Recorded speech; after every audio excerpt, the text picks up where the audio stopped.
အခန်းကြီး9အငယ်1မှ12အိုထာဝရဘုရားအကျွန်ုပ်၏စကားကိုနားထောင်တော်မူ၍အကျွန်ုပ်မြည်တမ်းခြင်းကိုဆင်ခြင်တော်မူပါအကျွန်ုပ်၏ရှင်ဘုရင်အကျွန်ုပ်၏ဘုရားအကျွန်ုပ်သည်ကိုယ်တော်ကိုဆုတောင်းသည်ဖြစ်၍အကျွန်ုပ်အော်ဟစ်သောအသံကိုနားထောင်တော်မူပါအိုထာဝရဘုရားနံနက်အခါအကျွန်ုပ်စကားသံကိုကြားတော်မူရပါ၏နံနက်အခါကိုယ်တော်ကိုမျက်မှောက်ပြု၍မြော်လင့်ပါမည်ကိုယ်တော်သည်မတရားသောအမှုကိုနှစ်သက်သောဘုရားမဟုတ်ဆိုးသောသူကိုလက်ခံတော်မမူမိုက်သောသူသည်အထံတော်သို့မဝင်ရမတရားသဖြင့်ပြုသောသူအပေါင်းတို့ကိုမုန်းတော်မူ၏မုသာစကားပြောသောသူတို့ကိုဖျက်ဆီးတော်မူ၏လူအသက်ကိုတတ်တတ်သောသူနှင့်လှည့်စားသောသူတို့ကိုထာဝရဘုရားဆက်ဆုပ်ရွံရှာတော်မူ၏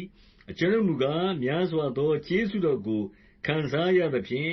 အိမ်တော်သို့ရောက်၍ကိုယ်တော်ကိုကြောက်ရွံ့သောစိတ်နှင့်သန့်ရှင်းသောဗိမာန်တော်တွင်ကိုးကွယ်ပါလိမ့်မည်။အိုထာဝရဘုရားအကျွန်ုပ်၏ရန်သူတို့ကြောင့်အကျွန်ုပ်ကိုတရားတော်လမ်းထဲသို့ပို့ဆောင်တော်မူပါ။ကိုယ်တော်၏လမ်းကိုအကျွန်ုပ်ရှေ့မှာဖြောင့်စေတော်မူပါ။သူတို့၏နှုတ်တွင်သစ္စာမရှိပါ။သူတို့နှလုံးသည်အလွန်ဆိုးဝါး၏။သူတို့၏လည်ချောင်းသည်ဖွင့်ထားသောသင်္ချိုင်းတွင်းဖြစ်ပါ၏။သူတို့သည်လျှာနှင့်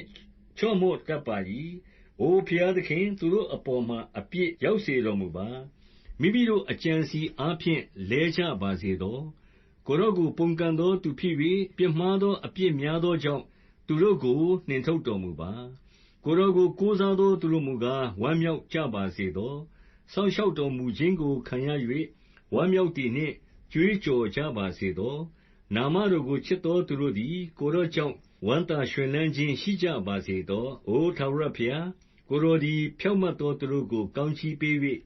ကျေးဇူးတော်အားဖြင့်ကွယ်ကာစောင့်မတော်မူလိမ့်သတည်း